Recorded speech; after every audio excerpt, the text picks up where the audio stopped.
But it's unfortunate when these artists don't sell at a certain clip, people get the ha-ha laugh at the artist. When they have to cancel tours, everybody immediately says that artist fell off. Why don't we ever have a conversations about how an executive fell off? Are those just in-house? DIY.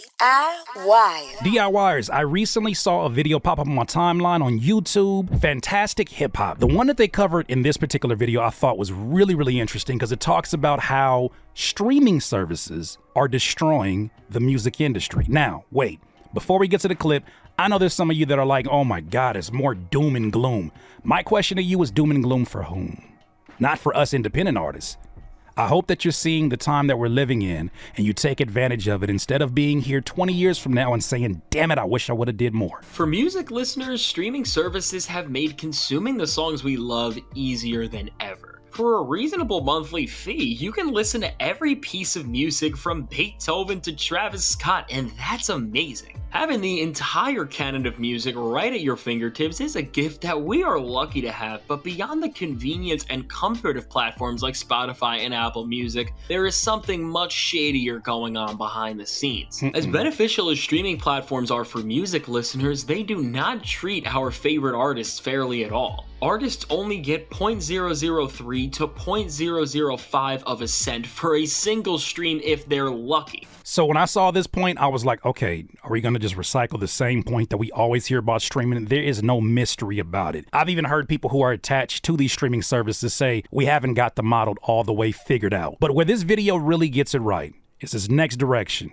Because this is only the tip of the iceberg. It's not so much about us going from 0.005 to 0.15. It's about the entire psychology and about all the factors that are leading us all as society to believe that music is not worth what it once was. Streaming has made it nearly impossible for working class musicians to get paid, and this has caused more and more trouble over the years in the music industry. To put this into perspective, the biggest album of 2023 has been Travis Scott's Utopia, which when the album dropped on July 28th, the record amassed 128 million streams in one day, which, keep in mind, is a top 5 record for most streams in a single day for any artist on the platform. This Travis Scott release of Utopia was a top 5 release day by doing those 120 million plus streams. The number he's getting ready to disclose right now is enough to make your butthole clench. This right here is where we start to get to some issues. Because if this represents the top of the mountain, the most money in, most money received, you tell me how you feel about it.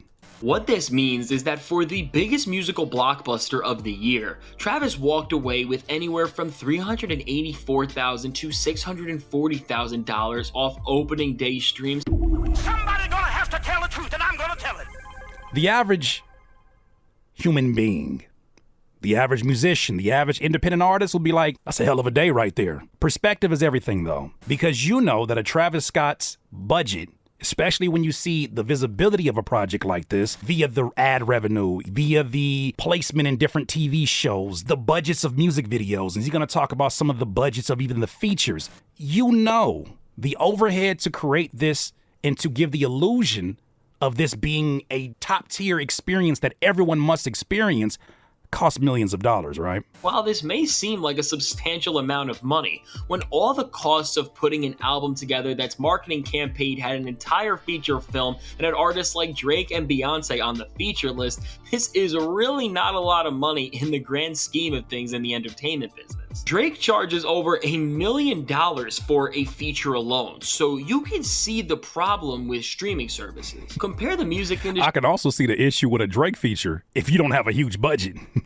This is only one platform, to be fair. This is only Spotify. It's not like Travis Scott's project is only on Spotify. I know a lot of you make the point that the beauty of streaming is that instead of having a one hand-to-hand CD that's for $17, I can have a song that has infinite streams forever at 0.005 cents. Looking in the hip-hop world, to succeed in the streaming era, most executives and artists decided that the way to gain success through a streaming algorithm that is inherently against them is to boost their streaming numbers at all costs. While you can't make the platforms increase the wages they are giving to artists, by rapidly running up streaming numbers, you can make the largest profit possible. So adopting this business model, all of a sudden nearly the entire rap world began to focus on pumping out quantity over quality. The reality of any field that you're in, it's going to take quantity in order to get to quality, if quality is indeed your goal. However, the difference with this approach when releasing music is that he's going to outline so many artists that have done 25 plus songs on a project, really looking to juice the streaming system by now, instead of saying, okay, we're not going to get them to change the price at Spotify, we're just going to throw quantity at the problem. Not even quality, but just quantity. Whatever I got, doesn't matter. It's just another piece of real estate that I can put here on the streaming websites and watch it generate income. We first started to see this in 2018 with massive albums like Migos Culture 2 being 24 songs and clocking it in an hour and 45 minutes, and Drake's Scorpion being 25 songs and an hour and 30 minutes. Think about this for a second.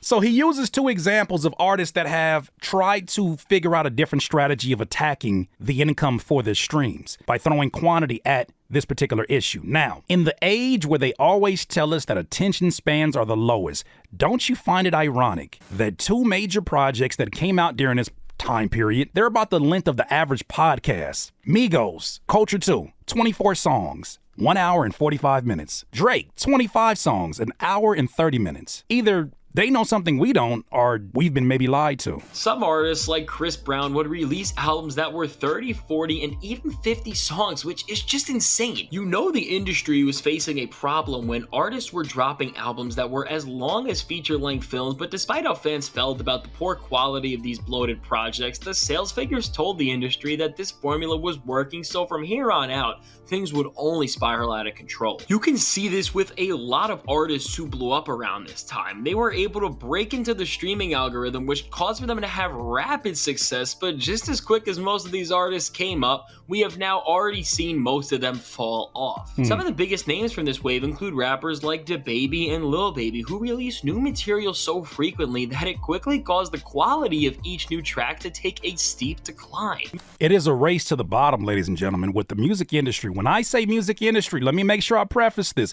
I'm not talking about the independents in us in this space. I'm not talking about you and I. I'm talking about the folks in that traditional music industry that are living and dying by formulas. They're not worried or concerned about the quality of the music. They're more so concerned with analytics, and they're more so concerned with where they predict the temperature of Gen Z is right now, based upon their older optics. Our industry, I don't even look at us as being in the industry. I look at us as independents as being outside the ecosystem. That's their ecosystem. They have an entire structure, an entire set of laws and rules. However, we have been given the illusion that we're all affected by the same thing. That's why you hear conversations of there needs to be a union where all of us come together. No, it does not. There's a different set of needs in both of these areas. But what they're doing in throwing quantity, it is kicking their ass because everybody's playing the same game, so it's a race to the bottom. And by the bottom, I mean who can put out the most amount of music and not even necessarily the best music. No artist exploited the quantity over quality model streaming services promoted more than NBA YoungBoy, as since 2017, the guy has dropped almost 30 projects, and while each thing he puts out feels more dull and lifeless than the last, these records consistently keep YoungBoy on top of the streaming charts, so who can blame him for dropping music so quick that he leaves lines in his tracks like these? So I've always had questions, not about an NBA YoungBoy. I think he's a talented artist. I think that there's a lot of folks that identify with him, a lot of young heads that identify with him. But I always wonder if these numbers are boosted purposely to make it appear that things are working. And not just for our eyes, but for the exec optics.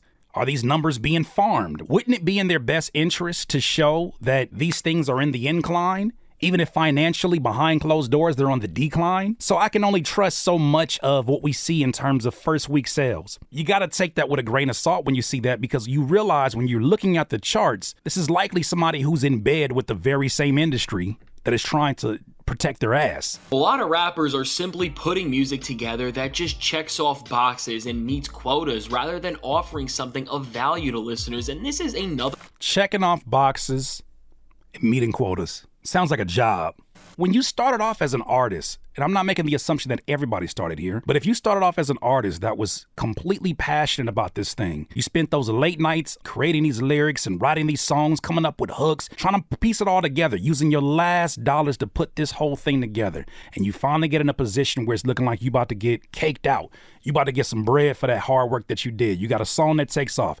Then you sign. The thing that people don't talk about, and I feel like we're not going to hear until we're a lot older from these artists, is that that's when music stopped being fun for them. You can see it in their eyes. I can see it now because I know what that feels like to accomplish one of your biggest goals and then recognize that as you look around the environment, oh shit, that's it. What's next? Numbers? Quotas? It's enough to feed your belly.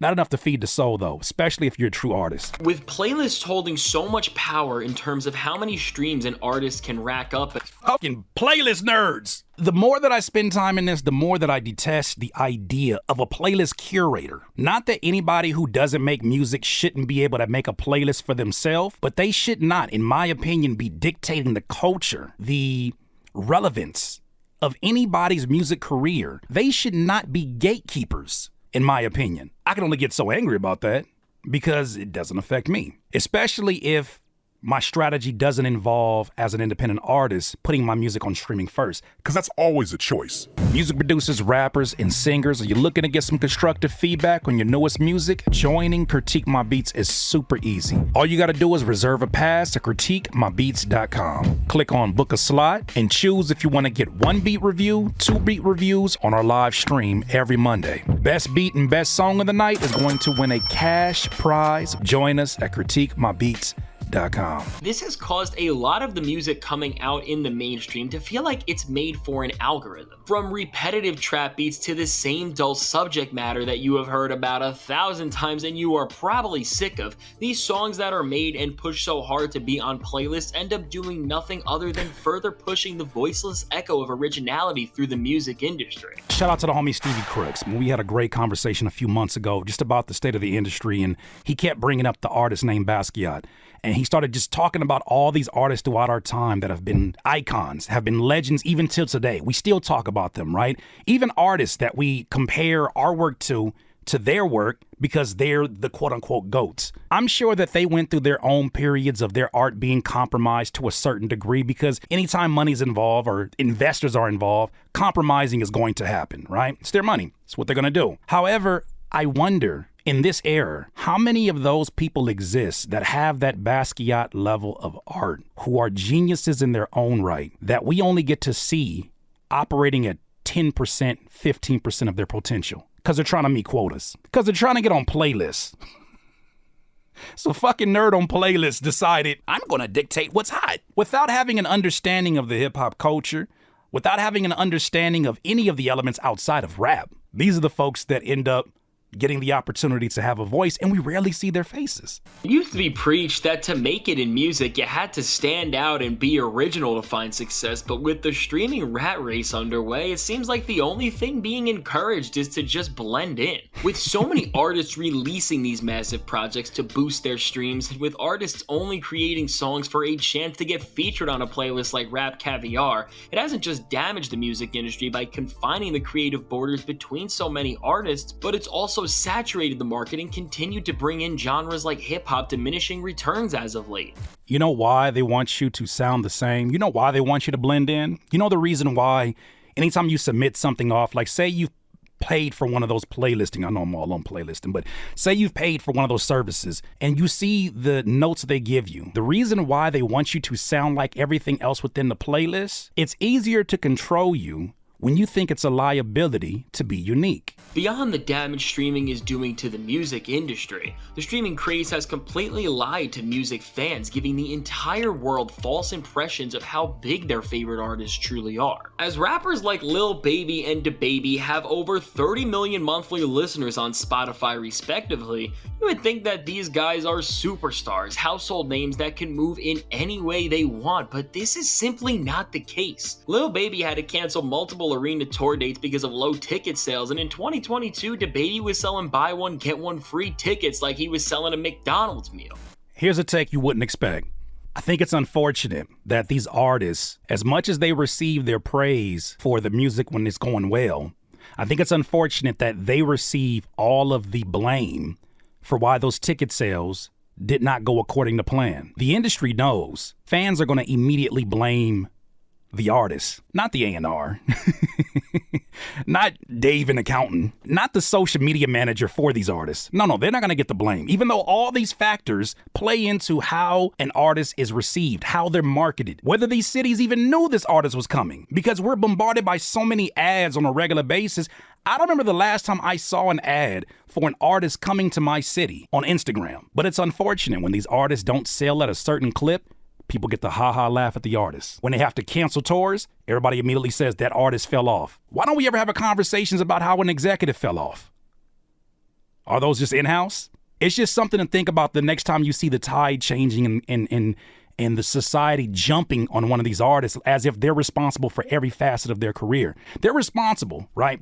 But they're not to blame for everything that goes wrong. They're not the ones that are financing the marketing, and they're not the ones that are sitting in those marketing rooms usually making the decisions for the person that they're investing money into, aka the labels. Problem with streaming is the simple fact that because of the craze for algorithmic plays, because of the rush to get that monthly listener count up, many artists and labels have lost sight of what actually matters: pleasing the fans. It's this exact principle that has convoluted and confused entire communities like the hip-hop world, giving false impressions of what's really going on and what people are really resonating with. Because of how confusing streaming numbers have gotten, the only real way to tell how successful an artist is by seeing word of mouth on social media or to see how well they're doing on a tour. And that is the issue. As he just pointed out right now, he said artist and label. We never call the people who are responsible for these different departments of an artist being successful. We never call anybody out by name. It's always just the label.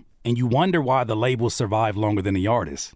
Over and over again in today's music landscape, streaming numbers have proven to be more misleading than ever, so if catering your every move to appease an algorithm does not actually equate to building long-term relationships with fans and building long-term successful careers, the question is, what does? While this may seem complicated to a lot of executives who are so out of touch and so hungry for these numbers, the answer is quite simple. It's an answer as old as time, but a lot of individuals, including the record executives and these clout-chasing artists, don't get it. Just be original and stick to your own vision. No matter how abstract your music is or how out there it may be, people are going to resonate with something that's made with dedication and care over something that's manufactured to fit a mold. See, that all sounds so good, and I'm talking more so to the narrator. That all sounds so good on paper, but you're giving that message to the wrong direction, I believe. Respectfully, I think you're giving that message to an industry that it may look like is ran by artists, but these artists, more likely than not, are following instructions from their investors. If I put an X amount of money into the development of your career, I have a say in the things that you can or can't do. I have a say in what albums that you work on will count towards your contract. You have a say as well, but I have the leverage because I gave you the predatory loan. Yes, in theory, being original, someone who puts the art first and takes chances, has a great opportunity to get a unique reaction from their audience. In theory, that is true. But this is not an industry that I believe is heading in a direction where they want to succeed, at least in their traditional sense. We'll talk about it. Look at artists like Playboi Carti and Tyler, the Creator. They are doing some of the most unconventional things in hip-hop right now, and both have had 2 major arena tours in the past 5 years. So all in all, while streaming politics have given us a ton of mid-albums, an oversaturated music market, and whatever the hell NBA YoungBoy's been doing, none of this stuff will last. All of these numbers and all of the products from it are just smoke and mirrors that don't hold any real substantial value. At the end of the day, if you're an artist that has people buying merch, coming to your shows, or just getting support in any way, you have already won simply by offering the music world your uncompromised self. All right, so this is all about perspective. It's all about optics. You ever had a situation in which something happened in your life at one point in time and it was the worst thing ever, and then with time you were able to look back at it with a little bit more clarity? I feel like that's what's happening, but a lot of people are not able to see it because we're actually living through it in real time, the industry. I keep saying this is the best time to be independent because of the freedom, because of the reach and the ability to access so much of what you used to need. You used to need a machine to access. You have the same access in so many ways. And matter of fact, it's so unpredictable because the algorithm is literally feeding in whatever's hitting. If this connects with this 10% or 20%, push it out there. Oh, there's something wrong with it. Flag it, bring it back. That system is made available to us, but it's all about perspective. You can't tell me that music don't have no value. These are flash drives that somebody, because people still have laptops, computers, they can take this and have access to my entire catalog. They have lulled a lot of artists, independent artists, to sleep with these theories about the current music industry, about their assessments of the value of music. You, in this day and age, get to determine what the value of that music is. I think it's important that if you make music and you are pissed off about this streaming situation, that you really evaluate why you're doing what you're doing. If it's all about the convenience of your fans, don't be delusional about it. Ask your fans, talk to them, get on Zoom calls, ask them, hey, you've been somebody that's been holding my music down for quite some time. Would you jump platforms just for my music? Would you download a Bandcamp app just to listen to my new project? I think it's time that we start taking those steps, because if you look at the music industry to set the standard for you, that's the wrong place to look for independent advice. Do not let these people convince you that your music is not valuable or that music in general is not valuable. To me, that sounds like programming. It sounds like if you believe it's not worth anything, you'll treat it like it's not worth anything. And when artists feel like they're disposable and they must meet quotas and they must reach numbers, they make music that is also disposable. Those are my thoughts, though, ladies and gentlemen. Let me know what you think. DIYers, if you enjoyed this content, make sure that you hit the like button and maybe even consider subscribing. Come on, man. Stop being greedy. Peace.